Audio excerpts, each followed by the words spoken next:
Greece উপকূলে উদ্ধার বাংলাদেশি ও মৃতদের বিষয়ে জানতে সিলেট থেকে যুক্ত হচ্ছেন সহকর্মী হোসাইন আহমেদ সুজাত। সুজাত, উদ্ধারকৃতদের পরিচয় নিশ্চিত হয়েছে কিনা এবং নিহতদের বিষয়ে কি জানা গেল? প্রশাসন এ বিষয়ে কি বলছে?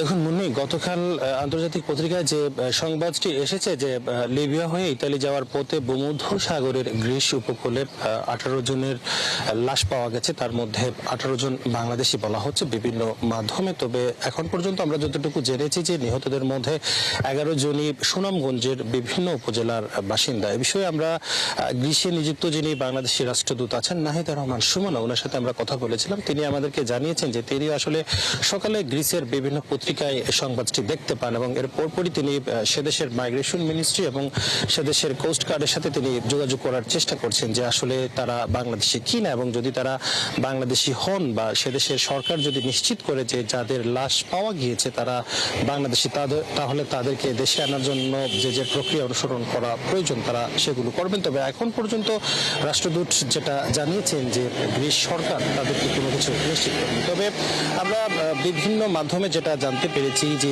নিহতদের মধ্যে 11 জনের বাড়ি সুনামগঞ্জে রয়েছে। তার মধ্যে দিরাইয়ের বাসিন্দা রয়েছেন, চাতকর রয়েছেন এবং সুনামগঞ্জের জগন্নাথপুরের রয়েছেন। আমি সকালে একটি পরিবারের সাথে কথা বলেছিলাম। তারা বলছেন যে দালালের মাধ্যমে তাদের সন্তান লিবিয়া হয়ে ইতালি যাওয়ার চেষ্টা করেছিল, সেই দালাল তাদেরকে জানিয়েছে যে সেটি তারা ভূমধ্যসাগরে মারা গিয়েছেন এবং লাশ ভূমধ্যসাগরে ফেলে দেওয়া হয়েছে। কারণ ফেলে দেওয়ার মেইন কারণ হচ্ছে যে যদি লাশ সহ পুলিশ লাশগুলো উদ্ধার করে তাহলে তারা অনেক সমস্যায় দালালরা পড়েন।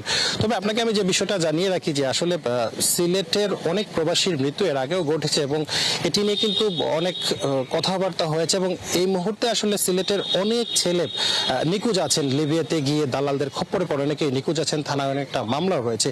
তবে এখন পর্যন্ত আসলে সিলেটের কোনো প্রশাসন এখন পর্যন্ত নিশ্চিত করে নাই। আমরা জানার চেষ্টা করছি যে যদি সরকারিভাবে নিশ্চিত করা হয় যে যারা মারা গেছে তাদের নিয়ে তারা কি করছে, যদি জানায় তাহলে আমরা দর্শকদেরকে জানাতে পারবো।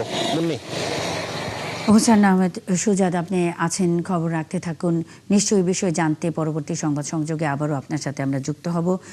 দর্শক, গ্রিক উপকূলে উদ্ধার বাংলাদেশি ও মৃতদের বিষয়ে জানাতে সিলেট থেকে হোসাইন আহমেদ সুজাত যুক্ত ছিলেন।